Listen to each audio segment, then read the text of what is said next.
I'm not trying to be a Debbie fucking Downer here. Sorry, Debbie, whoever Debbie is. Sorry to those Debbies.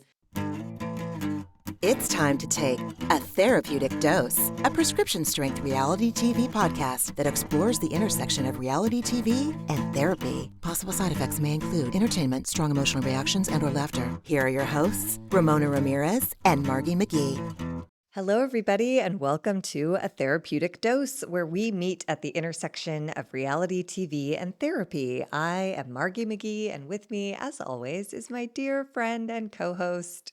Hello, I am Ramona Ramirez Higgins. I am coming to you live from my mom's art room up in Portland, Oregon. I have experienced a little bit of technical difficulties getting this set up on the road, but you know what? We're going to just give it our best shot.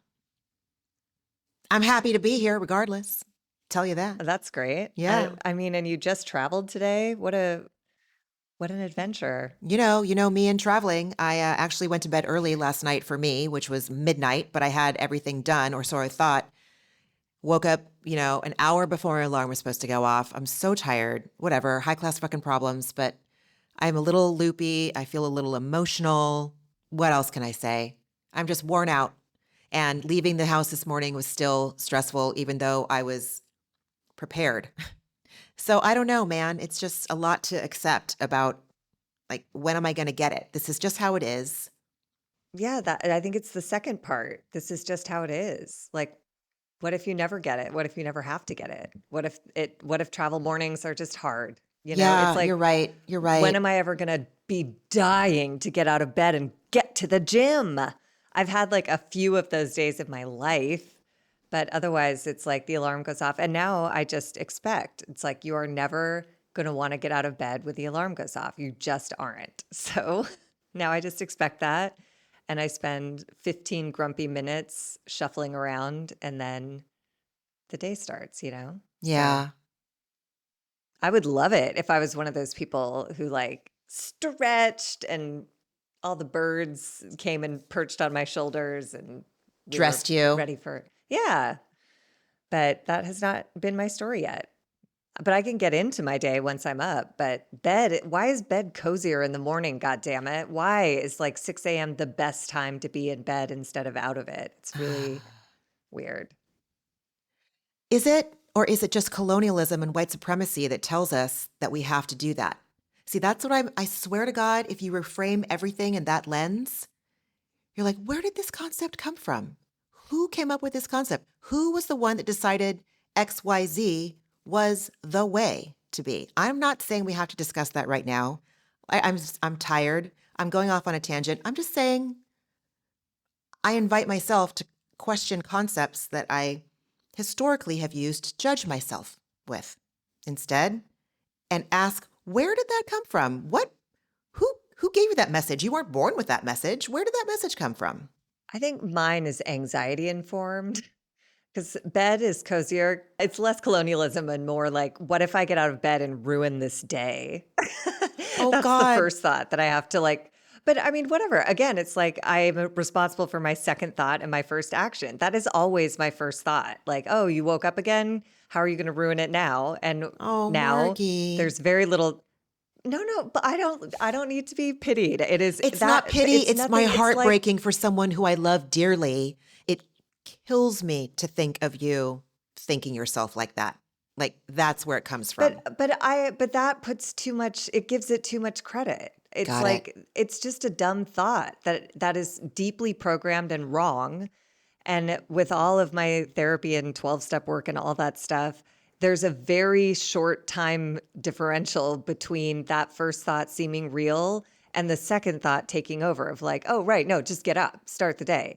Yeah, I don't want to even invest so much emotional energy in that first thought because then it makes it seem like there's something to work on there. It's like how some people have to like crack their back to get their day started. Like there's just like weird things that a body holds that need to be addressed first thing in the morning and then you can get on with it. I don't know if that makes sense. No, I it don't know. does. It does. And It's just anxiety. It's yeah, just for boring old sure. anxiety.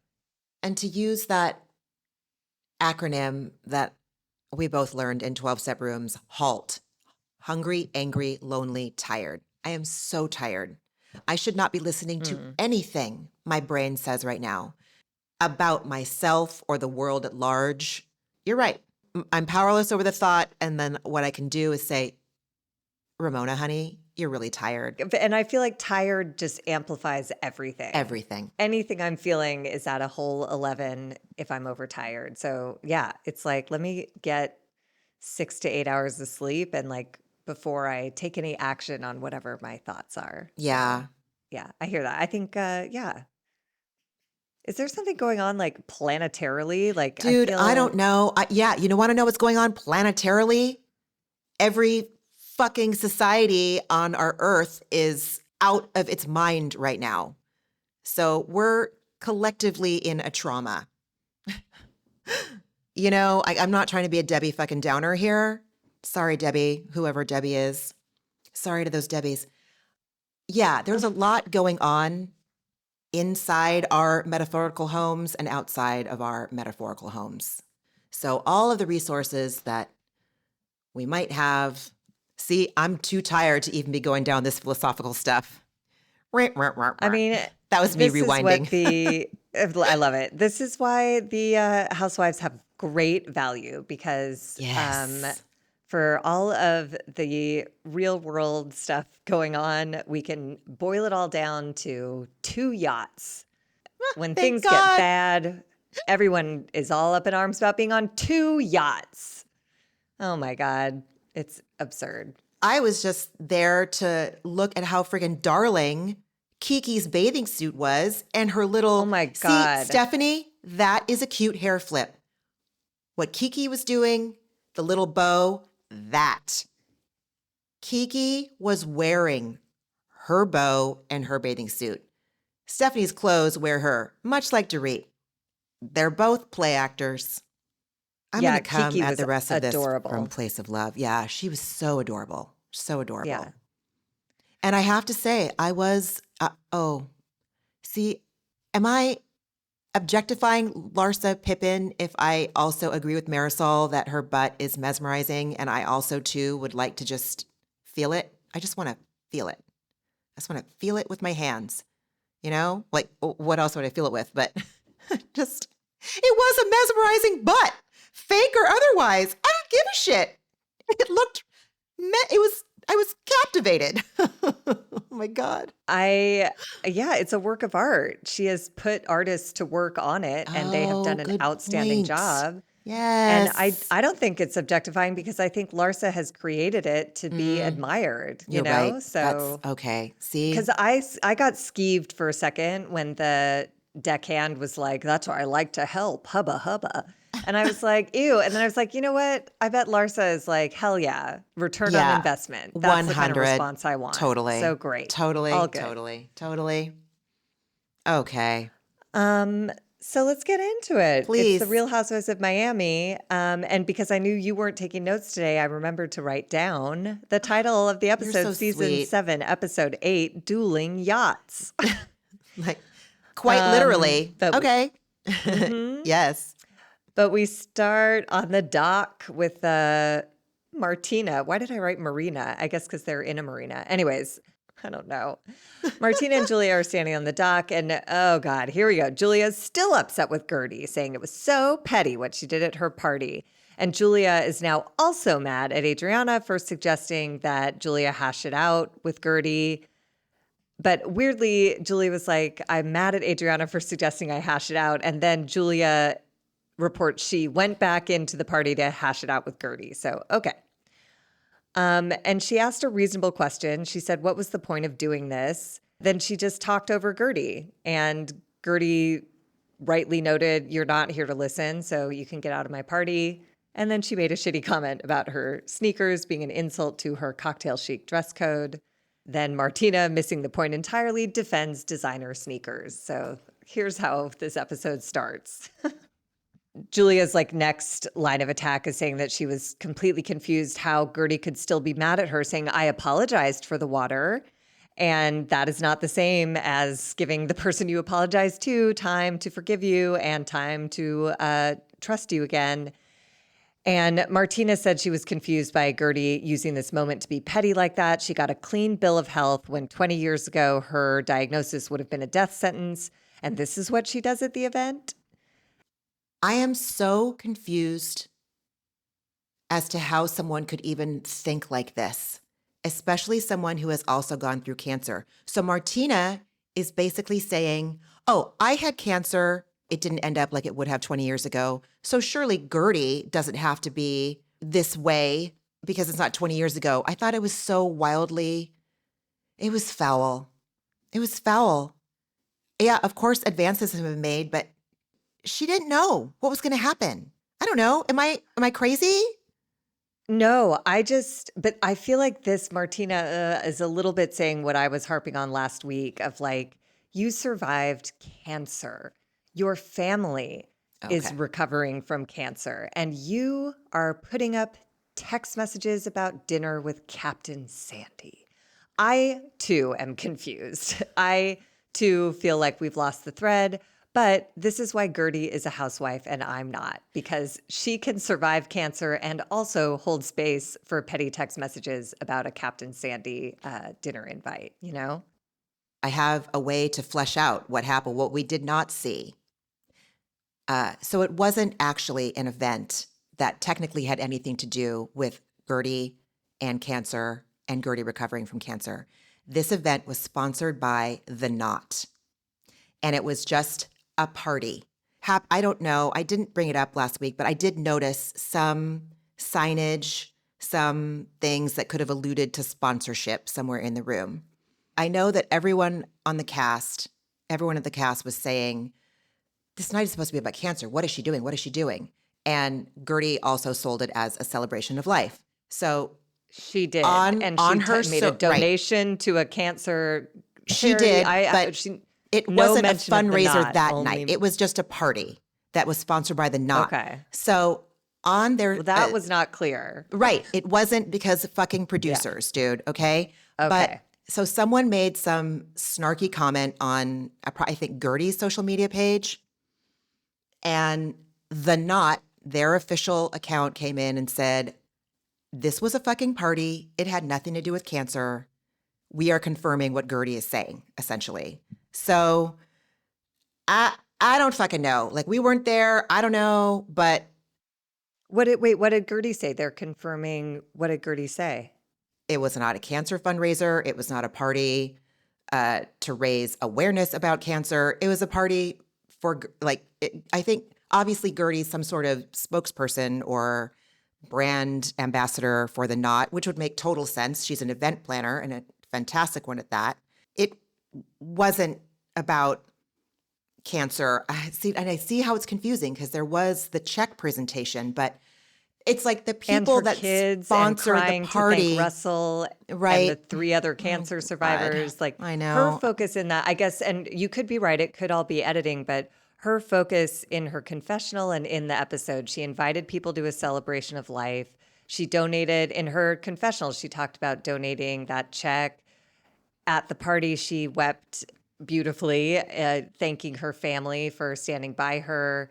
I'm confused because if it really was just a sponsored event for The Knot, that got lost completely in cancer, you know? And I want to celebrate her fucking cancer survival. Same. She is a warrior and a hero, and my God. I meant to have like the exact quote from The Knot, and I meant to have the comment that prompted them to reply and basically say, like, everything Guerdy says is fucking true and we're here to back it up, and this was our party hosted by her, so everyone STFU. I mean, again, I'm willfully on Guerdy's side in this. I love Again, Guerdy. Yeah. because, but you know, Adriana says it later in the episode. The water was worse than text messages on the fucking wall. Yes, but Adriana also says, Julia says what Guerdy did was wrong. And Adriana says, I'm not contesting that.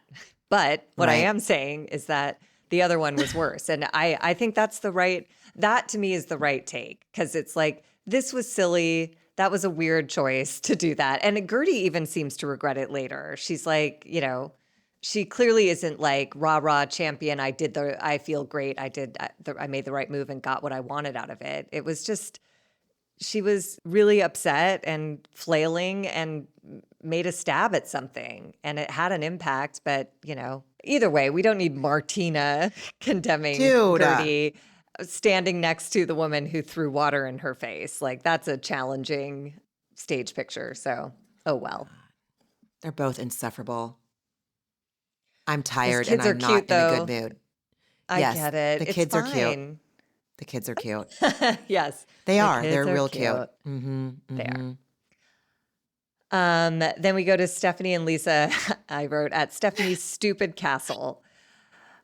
Stephanie's character is just utterly uninteresting to me, and I think we're going to need her to set herself up this whole first season for her inevitable fall from grace down the line. I don't know what that will be, but this is just her bragging about this is the house that Masood used to share with his ex, and she spent more money remodeling it than they would have spent on a brand new home, but she doesn't want any reminders of his old life. So she's even gone as far as moving the pool. Like, why? This is so wasteful and like insane, but okay.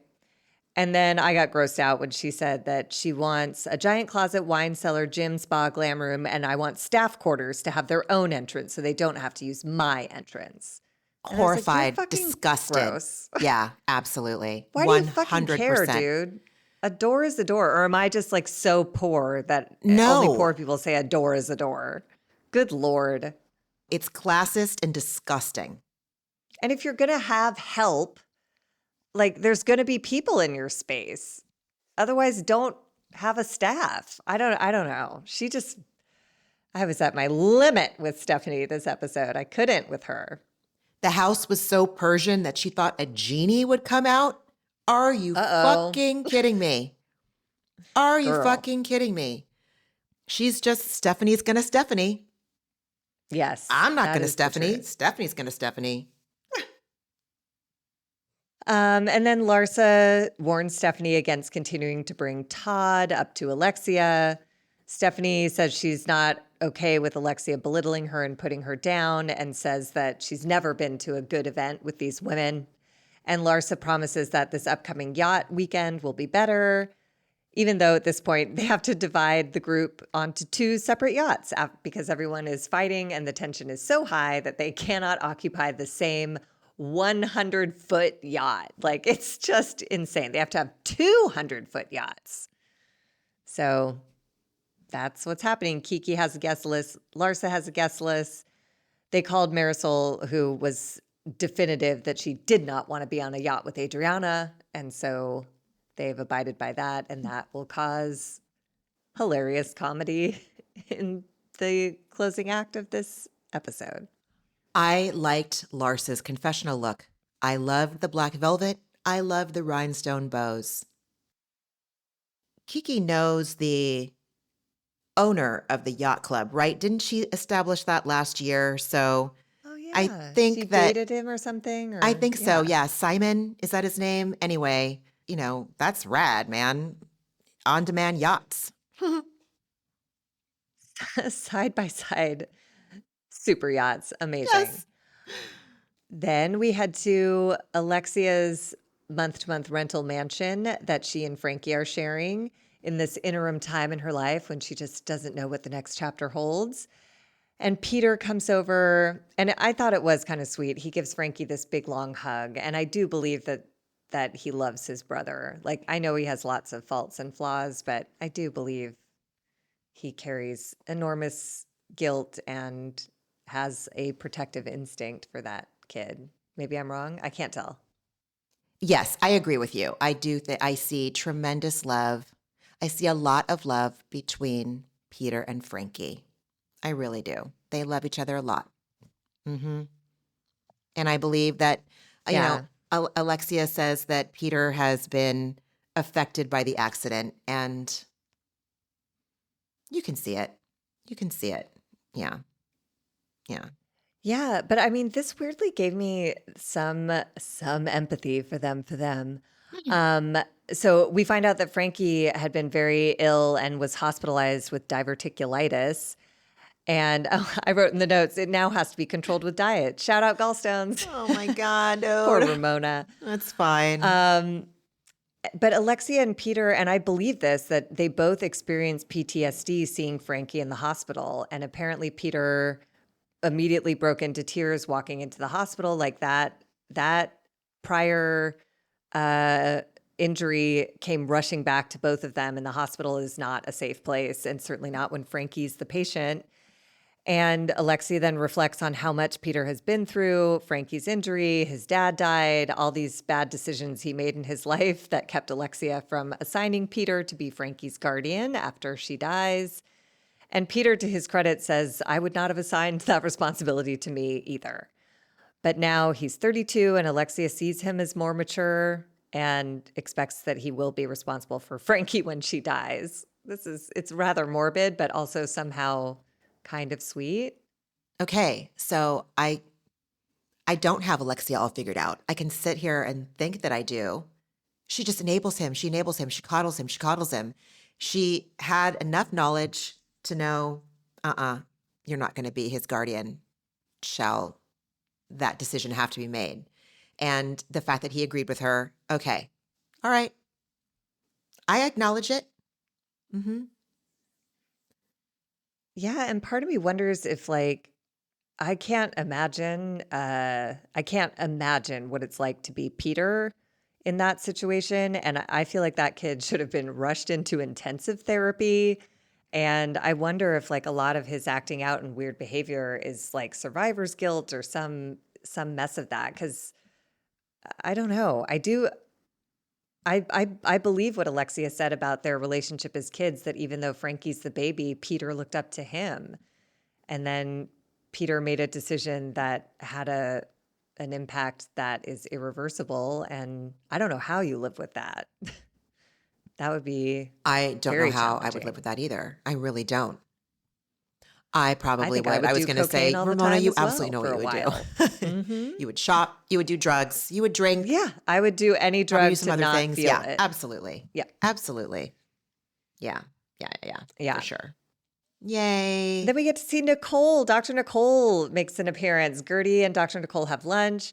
And we find out that Nicole's baby was 6 to 7 weeks early and had to be in the NICU for 10 days. But now she's in the 90th percentile in weight, and they show some pictures of her, So and she's cute. so cute. My God, if they do a Next Gen Miami in 20 years, that cast is going to be, everyone's babies are so cute. And Guerdy says she recognizes that Nicole has been on an emotional roller coaster with the sudden death of her dad last year, followed by the premature birth of her daughter, and now she's in postpartum. And Guerdy wants to be there for Nicole as she gets back to who she is, like Guerdy is trying to do for herself. So I thought that was real. I love their Sweet. Team friendship. It Guerdy. seems genuine. It seems even more genuine than, say, Kyle and Erica, Kyle and Dorit back when they were friends before the last season, Kyle and anybody. These two seem like friends. And I don't know. Obviously, what I'm saying reeks of parasocial whatever, and we can only see what we see on TV. But it's just that it just seems like an energy. I really love how they're in each other's corners to the best of my ability that I see. I was glad to see her back. Then they FaceTime Stephanie, and we learn that Stephanie dated Nicole's husband, Anthony, 20 years ago. Ugh. And and then Stephanie, of course, like we had the closet comparison last week. Now we get to have the hair color comparison this week. Oh, I used to be blonde. I was gonna be a redhead. Okay. You know what? Who am I to judge what people talk about? Yeah. And the private jet comes in again. Oh, God. Yeah, Stephanie has to say, I have a bigger jet. Dude, this woman's real insecure, isn't she? You have to be really insecure in order to talk the way she talks. Or is she just housewifing and I'm just a naive little babe in the woods? Por qué no los dos? I don't know anything about her except money. I know about her Birkin bags and her private jets and her home renovation, but I don't know anything else about her. And A that wall feels of Birkins. so weird. She's asking for her house to get broken into, just like all the other housewives whose houses get broken It into because they will. talk about all this shit. Yeah. I am not victim blaming. I am just saying, ooh, did I victim blame? Was that bad? Oh, I'm overanalyzing everything I'm saying because I'm tired. Yeah, no, it's not. It's a pattern. So if you're going to broadcast where and how much material wealth you have in your home, someone's going to break in. Oh It'll my probably God. be Dorit and PK. So like Allegedly. get your cameras ready. I mean, I don't know. I wouldn't put it past them. They only need a Holy couple shit. of those to get out of debt. I didn't realize how wildly expensive a Birkin bag was, but they've put the number up on the screen a couple times during this show, and I can't even remember what it was. I just remember I was like, "Are you fucking kidding me?" Like Nicole's Birkin bag three was cars. $96,680. Exactly. I was like, "Good God, okay." For you to like have a lip gloss lose its top in and get, it just like I can't. Anyways, Guerdy tells Nicole, apparently Nicole was supposed to go to Guerdy's party but didn't make it, but Guerdy reports that she did project text messages and that Julia got embarrassed by it and a number of the women walked out, and she appreciated Stephanie for wanting to understand what had happened, but Alexia came for Stephanie for being an ass kisser. And Nicole says she understands Stephanie's perspective, that she's trying to gather information about a situation. And she said that's what friends do. Then you tell the truth about how you feel about how they're handling it. And I miss I do too. Dr. Nicole. Yeah. She's great. And I loved that she told Guerdy that she was out of bounds. That is what a true friend does. Like, I love you, and I'm not sure this was a choice that I can be on board with that you made. Friend, was that really you doing your best? Was that really who you are? And Guerdy totally gets it. That's why I thought they were such good friends, was this particular exchange in this scene. That's trust in a relationship. Yeah. Because Nicole told Guerdy, like, you should not have thrown the facelift around when you were trying to make your case. Like, you don't have to say you went to France while Martina got a face, or you went to get a facelift while Martina was in chemo. And Guerdy has a confessional where she does sort of, you can see that like discomfort of like, I did something that I believed in and I did not get the outcome I want and I hate it. She says she's not proud of her choice to project the text messages. It was not her first choice of how to deal with it, but basically she felt so unheard that she just went and took a huge swing and went scorched earth, and it brought her, she does not appear settled or satisfied. And that is, I think that's a lesson that I have only learned the hard way. So my heart goes out to Guerdy. It seems like she's aware this was not successful, so she might back off in the future before taking it this far. But again, she got water thrown in her face. I cannot relate to what Guerdy just said at all. Not even a little bit. No, please. Really? Oh, I was like, oh God, yes, it's right, and it's everything you were saying last week. It's everything you were saying last week. In the moment, in your mind, you think it's gonna feel good. In the moment, you have that little bit of satisfaction. You sit with it for a while, and you're like, ah, shit. Oh well. Yeah, and then Nicole says she doesn't understand how they've gotten here because she remembers that the day after Guerdy's cancer surgery, she and Julia came over, brought smoothies, and got in bed and hung out with Guerdy. And now they're in this place where Julia's like so combative, flagrantly like rude. They sort of assign it to Julia being thirsty and being a pick-me girl and trying to get in with the cool girls, Alexia and Marisol, but I don't know. I don't know what it is. It's gross. I know that. Have Alexia and Marisol been historically, have they been judgy and critical of Guerdy, or am I crazy? I literally can't remember. I had so much trouble remembering relationships in this episode. Like I have to ask you about, weren't Marisol and Adriana really good friends? Like I've lost track of who's who to who. So I Yeah, I can't remember, wonder if honestly. Julia is like aligning herself with people that she thinks don't hold Guerdy in the highest esteem. I'm not sure, so that she can feel Oh. safe. Like she can have her bias about Guerdy confirmed by two other people and not feel like she's just out there on an island. I'm not an asshole if I think this way about Guerdy. See, Alexia and Marisol do too. I don't know, dude. I'm riffing. I don't know.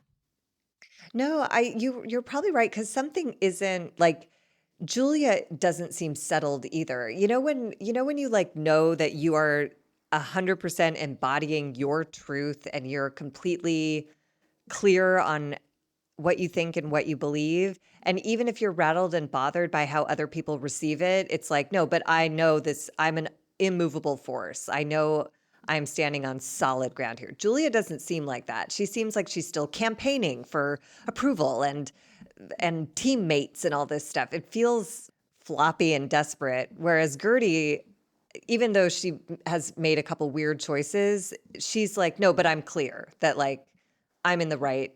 Throwing water on me was wrong, and I'm not going to back away from being pissed off about that. So Yeah, there. something's up. No shit, Sherlock, but you know what I'm saying. Yeah. She keeps trying to justify it instead of just like, I don't know. When I'm not sure of myself, I do the same thing. I justify, I create the case for my opinion. But when I'm certain about something, I just state the fact and then sit down because there's nothing else to fucking say. Like I don't need to fight for something if I know if I have some certainty about whatever. Anyways, Guerdy did ask at the end of this, she asked, what would it take for Nicole to come back to the group? And Nicole said TBD. And I was like, yay, that seems like the door is open. Maybe when she's a little deeper into motherhood and is in a rhythm, she can come back on the Yeah. show. I, That would I be mean, I cool. have a feeling her husband's probably kind of shady, but I love Dr. Nicole. So I'm just going to let myself fucking have that for right now. Ideally, one doesn't watch the housewives to get all be in your bonnety about their politics and their whatever. At some point, I have to accept the things I cannot change. I am watching the housewives. I'm watching the housewives. I'm not watching moral compi. You know what I mean? If I get one, oh yay, what a nice surprise. Mm-hmm. But oh please, friends, save me. I'm flailing right now. Let's get Listen, on the yacht let's get with on some Kiki. yachts. Let's Yeah, get on a yeah, couple yeah. of yachts, okay? So we start with Kiki's yacht. She boards her yacht and says she loves yacht life but doesn't know how to swim, and that's insane. Whatever. But again, these are all. It's like, why do I care? And I'll tell you why I care, because my dad, I've talked about it before, was a sailor, which is why I hate sailing and I hate the ocean. But my dad sailed around Cape Horn. You know all those videos on TikTok of like the North Sea that like, or like high seas that are dangerous and treacherous. Anyways, my dad doesn't know how to swim, and he enjoyed booze on a boat. And he sailed around freaking Cape Horn with a torn Achilles tendon. It tore while he was on the boat. So he was in a boot, doesn't know how to swim, sailing the highest of high seas. So when I heard Kiki say, I don't know how to swim, I was like, get off that boat. Right? Meanwhile, They're in they're like in like a 5 feet of gorgeous, like water. flat bay. Yeah. Honestly, like it does not apply. But again, that's what our podcast is about. Like if I have a strong emotional reaction, I can investigate why. And guess what? It has nothing to do with Yeah. Kiki. Oh, my shit with Stephanie has nothing to do with Yeah. Stephanie. It doesn't have anything to do with Stephanie, does it? Yeah. But if I ran into Kiki, I would never say like, hey, you should learn how to swim. I would say, hello, I enjoy you. Like it's not, that's not, You're like, Kiki, my dad, Cape Horn. Don't let it happen to you. Please. that just, it would sound like a Mad Lib to her. She'd be like, what? I literally go out 10 feet from land, wrapped up with another Right. yacht with a full Right. staff on both boats. Like, it's fine. Then Larsa boards her yacht, and she said she loves yachting because there's a crew, there's jet skis, and endless champagne. Okay, so her life is hard. Then we're back on Kiki's yacht, and Lisa arrives with, is this a new friend of Ebony? I was wondering. I don't know, because she seems to know some other gals in the group, and she wasn't featured very heavily, but she was. I mean, this is a big deal for. This is a weekend trip on 2 yachts. So if Ebony made the cut for this, I wonder if we'll see her again. Uh, so Stephanie arrives, and I have to say, like, if we were going around the table playing Lisa's dumbass game, and they said, Ramona, what do you like about Stephanie? I would say, I like the 2-piece outfit she's wearing right now. I think it's really cute, and I think she looks really good in it. That is so generous Thank and you. lovely of you. Thank you. You're She right. did look really cute. You're right. It Yeah. is. It is. But Stephanie won't be staying because she's going to Canada with her husband for date night. They're just, once again, just going to make a massive carbon footprint to go have dinner and come turn right around and come back. Or are they doing something nefarious? Are they really going to Canada for dinner? Are they going to Canada for dinner? Let's just go to Canada for dinner. I mean, I don't know, man. Best dim sum I've ever had was in Canada, but like, would I take a private jet up there to have dim sum one weekend? No. And then come back the next day? No. I feel like if I was of ultra high net worth, like sometimes I get a craving for a croissant at this very specific bakery in Paris. And if I was ultra high net worth, I wonder if I was like, you know what? You don't have anything left to do for the rest of this day. Let's fly 14 hours, wake up in Paris, do a croissant, and come home. I have no idea what I would do. Can I come with you if you do that? I will throw everything I've ever said about a private jet out of the window and then come with you. See, it's like full fucking hip. If I had access, I would find a way to justify it because I just would. Yeah. Then we're on Kiki's yacht, and Kiki tells them that Guerdy is going to be joining them. Oh, on Kiki's yacht, we have Kiki, Lisa, Adriana, and Ebony. Kiki tells them Guerdy will be joining them later tonight for dinner, which will be hosted on Larsa's yacht. And she says it's unfortunate that they have to be on 2 yachts because of all this fighting. And Kiki makes the choice to tell Adriana that Marisol did not want to be on a yacht with her. And Adriana is so drunk already. And her dialogue in this episode is my favorite thing that has happened this season. So she goes, you know what the problem is with Marisol? She has no empathy. Her with her dry, bony, shriveled up, dry ass. Then cutting that off, there's a cute boy that rides by on a bicycle, and without a breath, she goes, her dry, bony, shriveled up, dry. Hi, Daddy. You want to come on board? There's a party here tonight. Party for 3. I was like, oh my drunk. Like, it is only when my brain is soaked with alcohol can I make a hard turn like that from like condemning a friend of mine's dry ass to immediately calling a young man daddy and inviting him on my boat. It's great. Adriana delivers this episode. She really does. So this was a very Hochstein light episode, which I appreciate, and also it made what she did say in this scene all the more effective. She says, correctly, I might add, dolphins are rapists. I want to say, so are otters. I can't remember if it's a river otter or a sea otter, but otters and dolphins, super cute, real fucking nefarious mammals. Real fucking nefarious. Just otters? Yes. Google it. Oh no. Like I said, I can't remember if it's a Oh God, I don't want to. If it's a sea or whatever, but like, so now like whenever I see a dolphin, I'm all rapist. Whenever I see an otter, I'm not sure if you're a sea otter or a river otter, but I know what you do.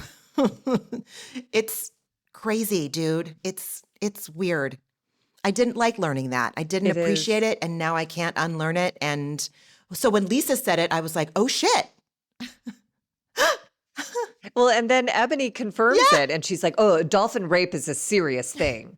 And I was like, what is happening? Can we fucking not, you guys? God. Yeah, I know. And it's not funny, but it's...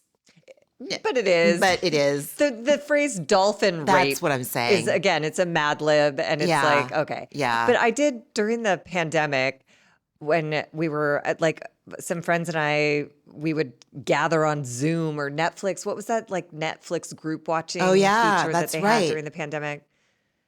We would watch these obscure movies, and one of them was about some, like, dolphin, I don't know, some, like, dolphin lab. And the dolphin was just like super horny and kept trying to bone the scientists. And like, it was really weird. The pandemic was a weird time, Oh and my that movie did God. not make it better. It was So so I was weird. aware of dolphin rape, but like this was just so random. And I was like, oh my God, these housewives are amazing. They know nothing about like really serious things in the world, but they are all instantly gravely concerned about warning each other about dolphin rape. You know dolphins rape, don't you? Yes, dolphin rape is a very big deal. It's a serious thing. I was like, oh my God, just have your avocado toast and shut up. Predatory aquatic Don't bring mammals. Ugh.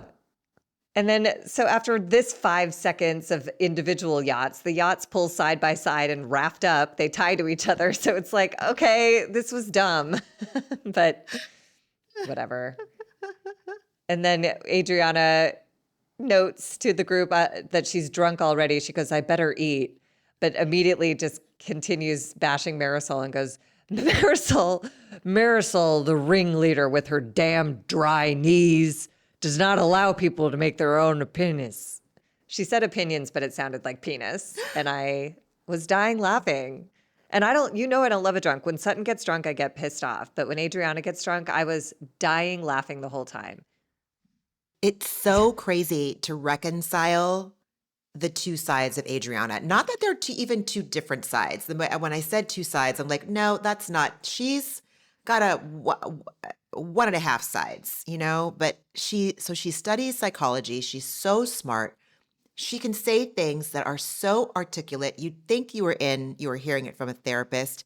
And then she gets wasted on the open seas and like lets loose on Marisol's knees, for Christ's sake. For the whole episode, she was obsessed, fixated. I mean, I love therapy. She's taking psychology. We can both be petty, but I'm not coming for someone's knees. I'm not coming for anyone like that for physicality.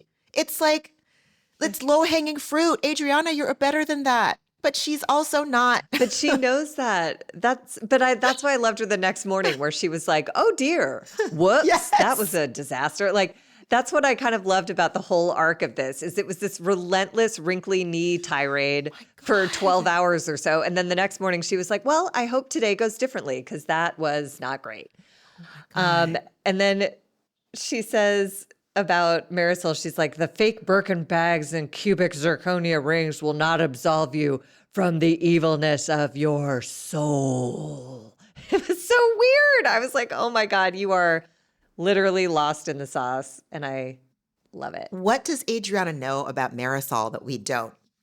And if there's nothing, what is so triggering about Marisol that Adriana, she's in her crosshairs, man? Like, what is it? I think her feelings are just hurt. She heard that Marisol explicitly said, I do not want to be on a boat with that Adriana. And Adriana's feelings are hurt. Add one full bottle of champagne equals wrinkly, dry ass, bony knees for 12 hours. But wasn't the beef? It's just, she just has.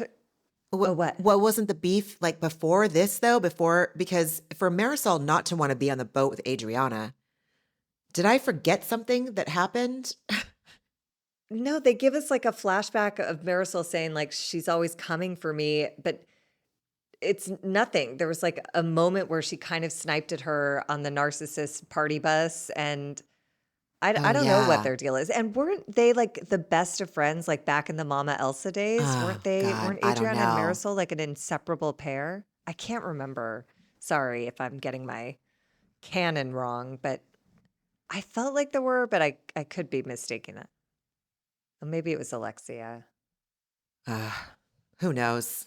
Who has the time to go back and watch those early seasons? And now I can't stomach Leah Black. I just can't. I'm sorry. I can't. Her husband is, I know he just passed, but you lay down with dogs, you get fleas. Although I hate that saying, because not all dogs have fleas. I think it's rude. I don't know anything about her husband, and I don't think I need to know. I imagine it has something to do with our political sphere. Oh, it has to do with Epstein. It all goes back to Epstein these days. Like, okay, that's it. That's not why anybody called. Let's move on. Let's take a break from all that shit. Keep yachting. Let's keep yachting. Just keep yachting. Just keep yachting. Let's plant the seed for a further fight. where Alexia makes a joke. Stephanie says to Alexia that she barks, and Alexia says, well, so do you. You're like a Chihuahua. I'm like a Rottweiler, which she says with like levity and pride. So that happened, and it's on camera. So it's weird what happens later, but that's Alexia. Yeah. Then we go back to Kiki's yacht. God, this is Adriana's episode, and I love it so much. Kiki waves hello to the other yacht from hers. Adriana comes tearing up and goes, what up, bitches? And then she goes at Marisol. You're the one who induces craziness. You don't know how to be nice. Fuck off, you old whore. Good God. She's just like, that is, Kiki said hello, and this is what Adriana says following it. Like, it was amazing. Yeah, everyone just agrees that Adriana is drunk, and Lisa tries to tell us that drinking is poison, which is why she stopped, except for today.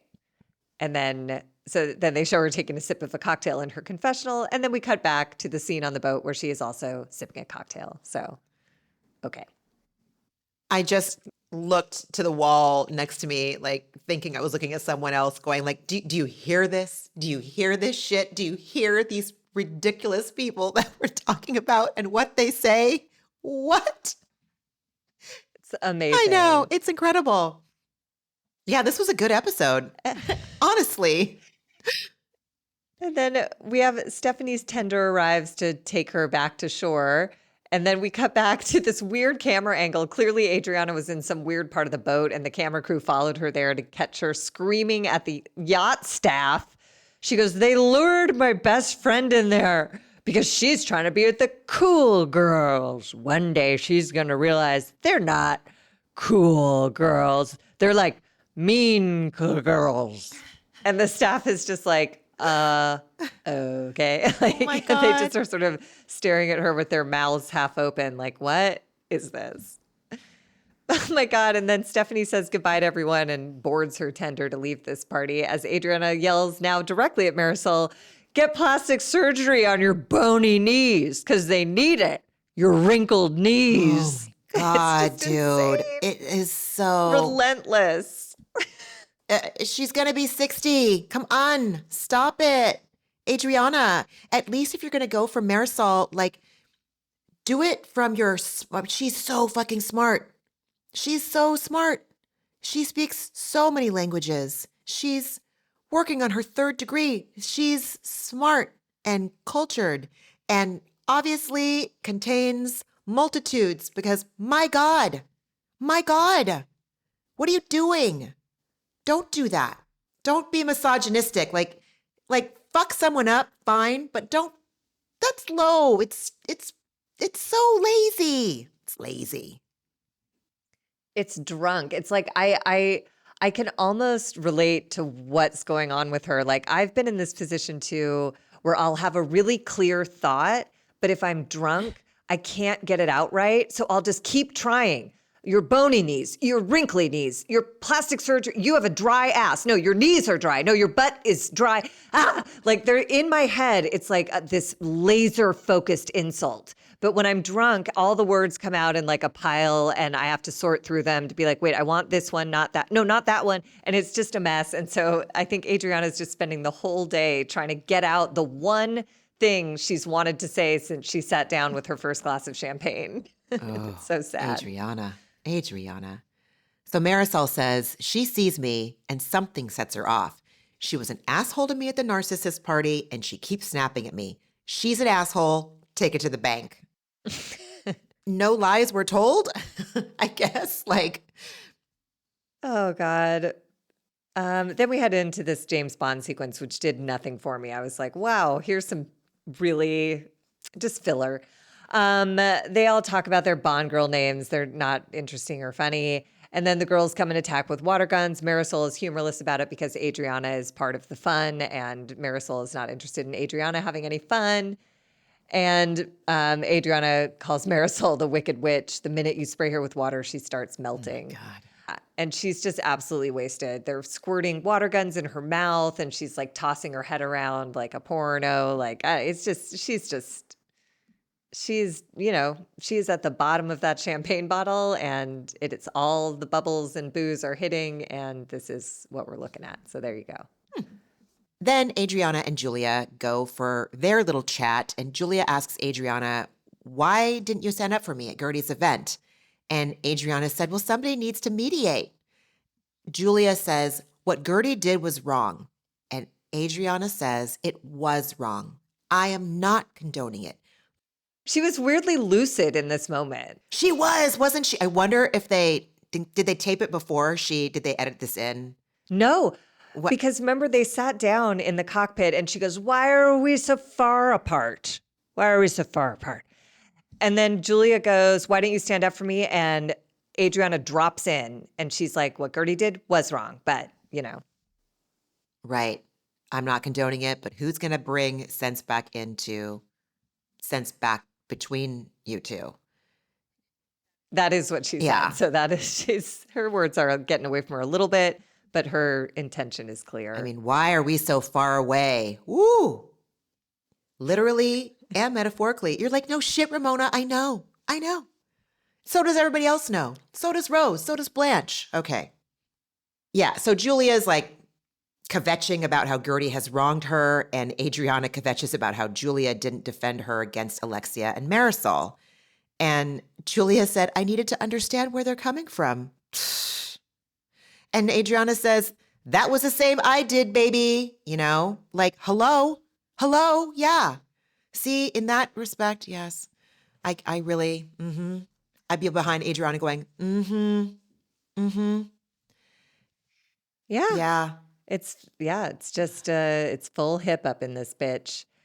And then Julia just gets one last slam in, which was annoying. She's like, Guerdy planned that whole event. How perverted and deranged. And I'm like, well, some might call it perverted and deranged that you got yourself to a point where you would fling water in someone's face at a wedding reception, you psycho. But okay. Exactly. And then we get a confessional from Adriana where she gets it exactly right, reminding us that Julia started all of this by throwing water on Guerdy. And Adriana says, to me, putting receipts on a wall is more benign than throwing a glass of water in somebody's face. And I think that should be the thesis statement of the whole damn season at this point, and just be like, come on, you guys, get right. Yep. And then Julia asks Adriana if she will hold Guerdy accountable at dinner tonight.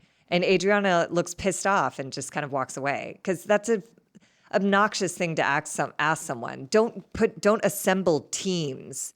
If you're confident in your point of view, just stand on business, as the kids say, Oh, I'm so over it. Julia. I'm so over it. Take it to somebody else. Take it to Victims Anonymous or fucking I'm clueless and can't see what I fucking did in my side of the story. Like, take it to someone who cares and someone who actually believes your bullshit. I don't even think you believe your bullshit. I think you're trying to sell us on it. The fact that she says it was deranged and perverted, and I'm speaking from experience here, every time she thinks about this story, it gets worse and worse. And every time she plays it over in her head, she's thinking even more and more rageful thoughts against Guerdy. And so it's going to turn from a night where she was, okay, to be fair, she was humiliated in front of a room full of people. Okay, I will give her that. And she's going to turn it into something like even bigger. Again, why do I think she's doing this? Because I've done it myself. Just like asking your friend, are you going to stick up for me tonight? Like, oh my God. She's deranged. I don't say perverted. that.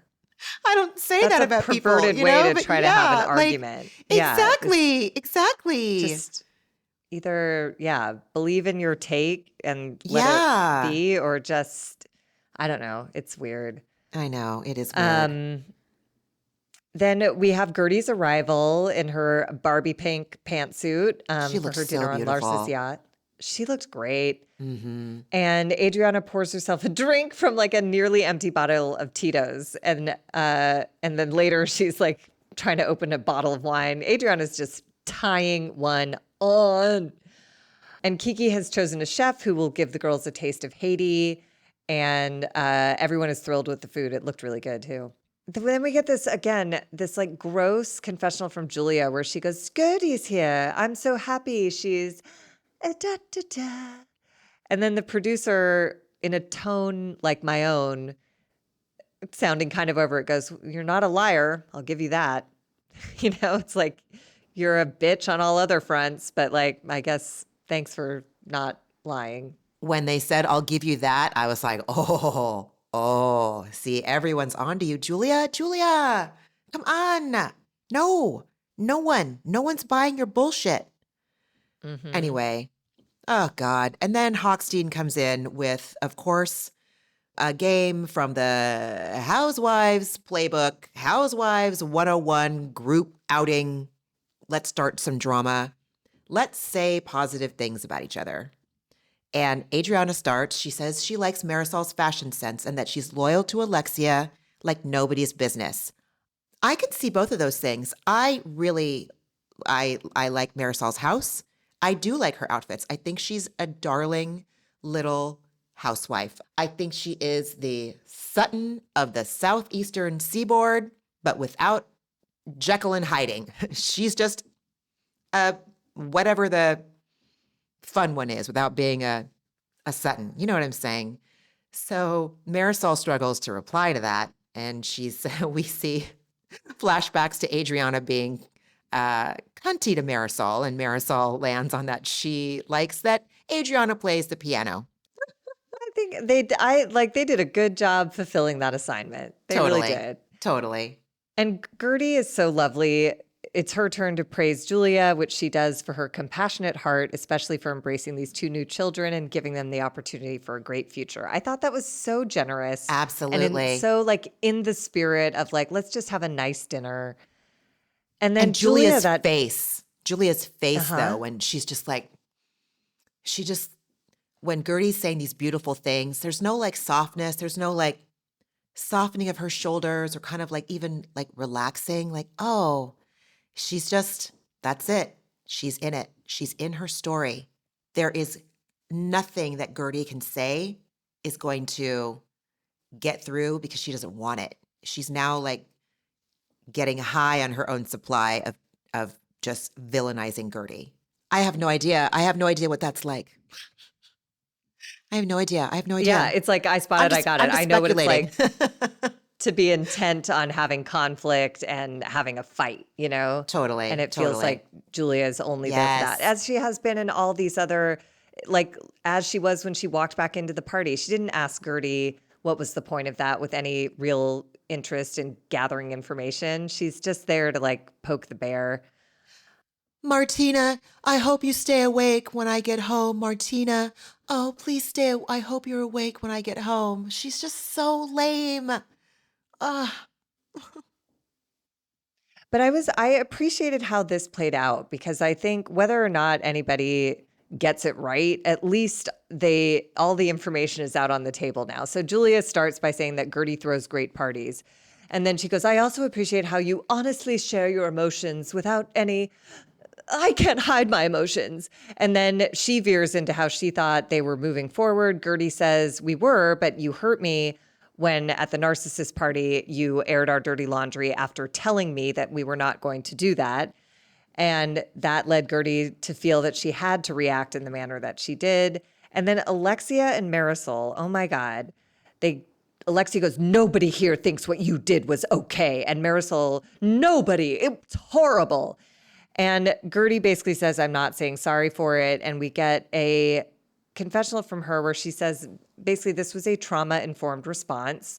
She has old issues of abandonment and isolation. And she says, I am a lonely lioness, not a following sheep. And that I appreciate because that I feel like is indicative of someone who's not going to rally the troops to be on her side and have my back tonight the way Julia was with Adriana. She's just like, if I have to do this all by myself, I have total conviction that what I'm doing is right, and so I will stand by it. I could relate so much when Guerdy shared this. I um, she tells us that it reminded her of middle school. People made fun of her name. She was put in classes with the other non-English speaking kids. It affects how she gets triggered. Okay. We lived in this small city, a small college town. Well, I don't know if it's smallish college town about 2 hours north of Seattle called Bellingham, Washington. I lived there for a little while when I was a kid. Extremely white, like 98% white, I'm half Jewish, I'm half Mexican. I had people make fun of my name, my skin, my lips. I was called names. So when we moved back to Southern California, I was like, okay, I'm not going to go by Ramona anymore because that sounds too ethnic. I'm going to go by Mona. And so now, like, 3 of my best friends in Southern California are like, who the fuck is Ramona? Who's this Ramona you're talking about? I'm all, it's me. They're like, you're Mona. And like, to them, I am. And it's totally fine. It's adorable.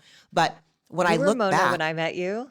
I was? I thought I went back to Yeah. Ramona like as soon as I moved back to LA. No. No? Because I remember when you started calling yourself Ramona, and I was like, who's that? Oh, that's what Oh, Mona is short for. wow. But no, I met you as Yeah.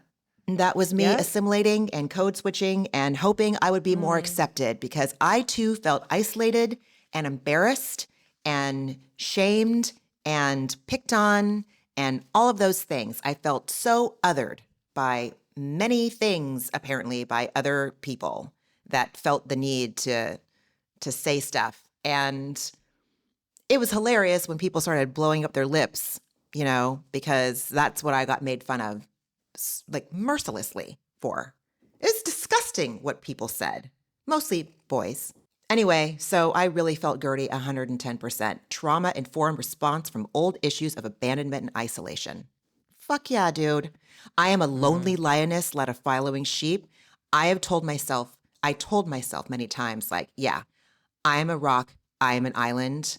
A rock never cries, and an island feels no pain. I just started crying. It's like, it sucks.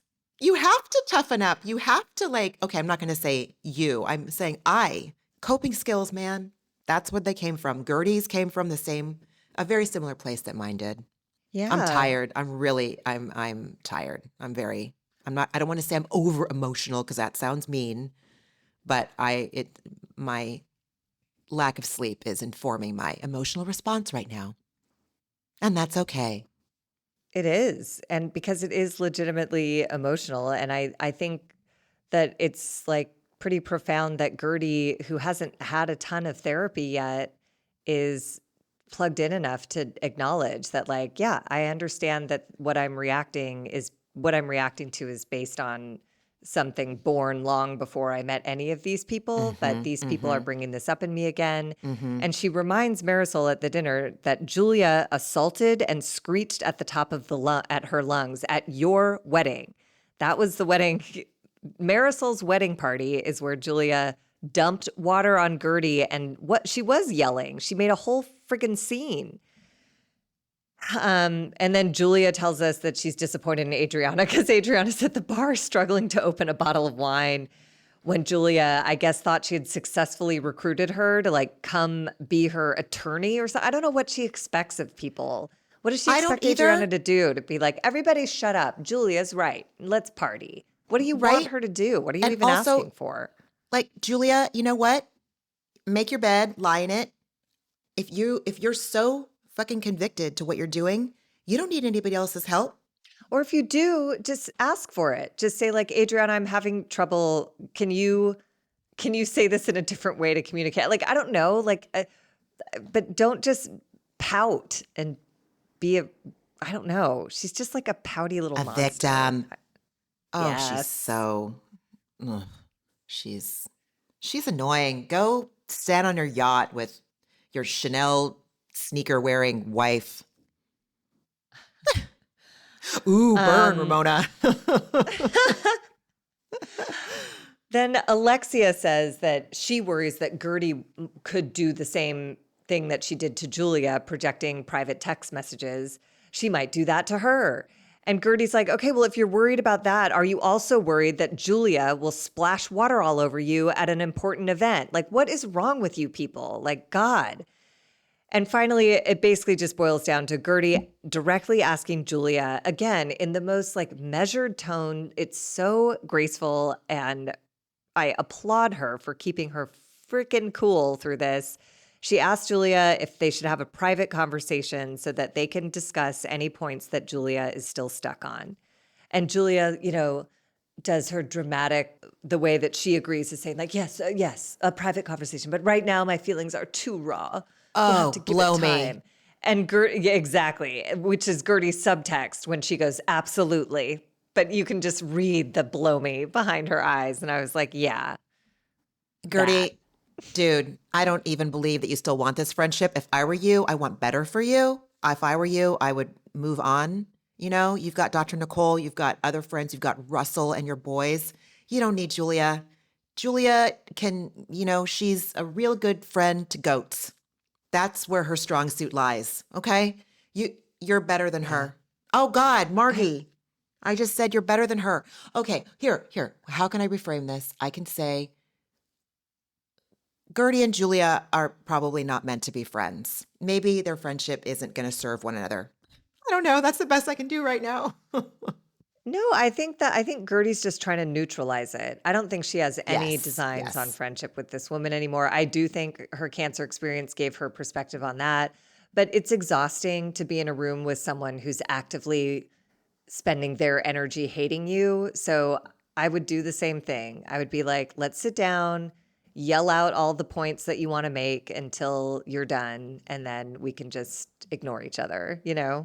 So Yes. it's unsatisfying, but whatever. I was just glad that at least it got out there that Alexia set Guerdy up. Alexia saying, I'm worried you'll do the same to me, which allowed Guerdy to say, aren't you worried the same about this person and what she did? Isn't that equally gross? Can we all agree on that? Okay. So, yeah. Then it's the next morning and everyone's waking up on their respective yachts, and Adriana is so hungover. And we get this great confessional where a producer asks her if she remembers much from yesterday. And she goes, all I had was one bottle of champagne. And then Adriana and the producer laugh, and it's so funny. And she just flat out says, I'm not feeling so proud after the drunken escapade on the yacht. And she wishes she hadn't let the alcohol do so much talking, and hopes that today will be better. And I love that. Like, Yeah. that's all you can do. Once you have one of those like flare outs on booze, the next morning, all you can do is be like, well, whoops, that was a mess. And I hope I don't repeat that anytime soon. I mean, Here's if to a I'm better day. Marisol and she's just like, whoops, what a mess, I'm going to be like, yeah, you owe me and my niece a bigger, more heartfelt apology. How do you recover from that? If you're Marisol, like, how do you, dude? You just chalk it up to the Tito's, it's like, Okay, and also, okay, so you hate my knees. right. Okay. Like I can actually move on with my life knowing that. I Oh think my God. that's it's Poor unfortunate, Adriana. but I'll be okay. Poor Adriana. She Why? has to make herself feel better about her physicalities by putting down someone else's physicalities, I bet. Maybe. I don't Yeah, I know. think I think it was, I swear it feels like it's just one of those like baseline childlike things of like, you hurt my feelings, so I'm going to say something to hurt yours. Your dry knees, your wrinkly knees, you whore. She called her an old whore. What the It's like hell? she's like you said, it's just like low-hanging fruit that a drunk will reach for. It's whatever. Yeah. And then we're on Lars's yacht with Alexia and Marisol, and they're FaceTiming Stephanie. And Stephanie asked them if they had fun last night. And then we get these like cute little flashbacks to Adriana and Guerdy dancing around in their PJs and all the girls piling into their beds. And then Stephanie lightheartedly asks, like, where was the Rottweiler? Did she bark? Referring to Alexia, as Alexia had referred to herself yesterday. And Alexia is like immediately pissed, just in a foul mood. And she goes, I have a name. It's Alexia. And Stephanie tries to explain, like, oh, I was just continuing on with the joke that you made yesterday about me being a Chihuahua and you being a Rottweiler. And Alexia's just like, oh yeah, super funny, Stephanie, super funny. Like legitimately angry. So everyone's confused and Larsa just hangs up the phone and Alexia says, I said that playful, but no, fuck you. You can't call me a Rottweiler. Like, aren't you fucking happy in Montreal in your jet with your perfect husband and your perfect life? Bitch, fuck you. Like, honestly.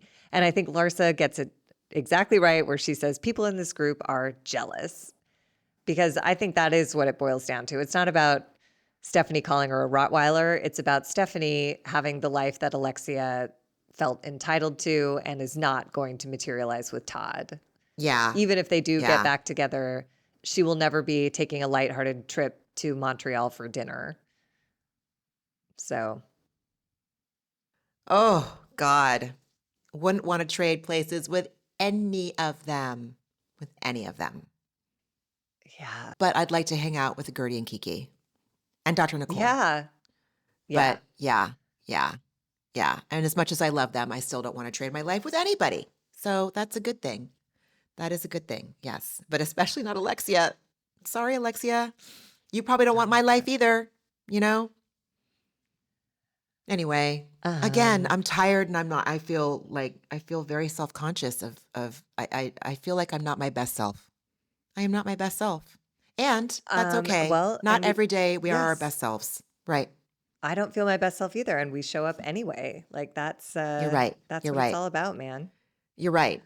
And I'm not here to make fun of anybody's wrinkly knees because I'm tired and having a day. Do you know what I'm saying? Yeah. Yes. Anyway. But if I pump you with a bottle of champagne, a handle of Tito's, and a bottle of wine, you know? And then, Oh yeah. who knows? Yeah. My inner It's Adriana like, could definitely come out with that for sure. yeah. Listen, I'm not saying I'm any better or any worse. No, but alcohol is a great equalizer in that way of like, whatever ways I've learned to maintain my composure as an adult, if I cross a line with alcohol, it goes away. True. What else did you watch this week? I watched, and just like that, I watched the train wreck episode about the PI moms. What else did I watch? Well, I don't remember. Oh my God, maybe that's it. Yeah, that's not that big of a deal, right? No, Yeah. it's also fine. I'm out of my Yeah. element. Like I'm not in my room. I'm not in my booth. I don't have my regular setup. I'm all discombobulated. I'm looking at all the stuff around me. I'm very distracted. I'm very tired. And I'm not trying to make excuses. I'm a human having a human experience. It's completely fine if you can't remember every minute of television you watch this week. That is I'm probably going to very remember. reasonable item to forget. I'll remember in 2 seconds and be like, oh my God. It was this. Margie, what did you watch? I watched the Valley reunion part 1 and I watched Below Deck, which was a nice little primer for this yacht episode of Real Housewives of Miami. And I can't remember if I watched anything else either. Oh, I missed the first installment of whatever installment was on this week of the Real Housewives of Atlanta reunion. And it was fine, but kind of forgettable. So but that's fine. That's a lot of the times that's what I want from my reality TV is I just want to just like have a distraction for an hour and never think about it again. So that was my experience of TV watching this week. The Valley is haunting in some of the best ways and some of the worst ways. But there's like all these lovely pregnancies, which is like so hopeful and exciting. And then there's Jax. So, it all comes out in the wash, but it is fascinating. It is a fascinating look at human nature. So For sure. Yeah. For sure. And what was your antidepressant? Well, it is kind of in progress. I flew up for my sister's birthday this weekend, and today she picked me up from the airport with my niece, and we went to one of our favorite towns in Oregon and we like to go and, vintage shop and just look around this little quaint town, and it's super fun. And now I'm at my mom's, and she and I are going to have a nice, relaxing rest of our evening when you and I are finished with this. It's really lovely. It's lovely to be with family. How about you, friend? That's What was awesome. yours? My antidepressant was this weekend I went to see this show called Puppet Up, which is Jim Henson puppets as worked by Groundlings improvisers. So the puppets do improv scenes. And it is so funny. It's uncensored and the puppets are so cute. And to watch like adorable hot dog puppets like yell at each other and like it's just I don't know. I just had the best time. And these puppeteers are so creative and so funny. And I wound up randomly sitting next to a friend who I haven't seen in years, and she was there with her dad, and I got to meet him, and like it was just this like lovely, lovely event, and like there maybe it's because we were raised on the Muppets, but something about a Jim Henson puppet, I'm just like all in immediately. The second those things come out, I'm like cute, hilarious, I love it. So it was two joyful acts of watching Felt Toys improvised comedy, and I just had a whole blast. And some of my dear friends were in the show, and I was so proud of them. Like incredible performances, sold out house. Like Oh, it I just love feels that. so good when you see the people you love like in their like creative flow, like at Totally. their, when it just is, it's so clearly effortless. It's thrilling to watch and it's so fun. And I was so proud of them and I was so glad I got to be there. And it was just like a great night. I had the best time. So that was my antidepressant. Yeah. I would have loved to have been there with you. And oh, God, You would have loved it. I'm It would be right up sure. your I alley. have Yep. no doubt at all. I have Yeah. no doubt. All right, everyone. I am going to go put myself to bed momentarily. I need to step away from talking with other human beings. God bless. Not putting myself down. I'm just tired. Friend, it was really great chatting with you tonight. Thank you so much for taking notes. Thank you. Of course. I'm so glad. I'm so glad you're safely landed. And yes, everyone take good care of yourselves. And we will talk next week. Bye, everyone. Bye. Ramona and Margie are Obviously. not doctors and do not provide medical advice. Their content is intended to be used for entertainment purposes only. It is not intended to be, should not be interpreted as, or used as a substitute for medical advice or a diagnosis of any health or fitness problem, condition, or disease, nor a recommendation for a specific test, doctor, care provider, procedure, treatment plan, product, or course of action. My mom isn't a doctor.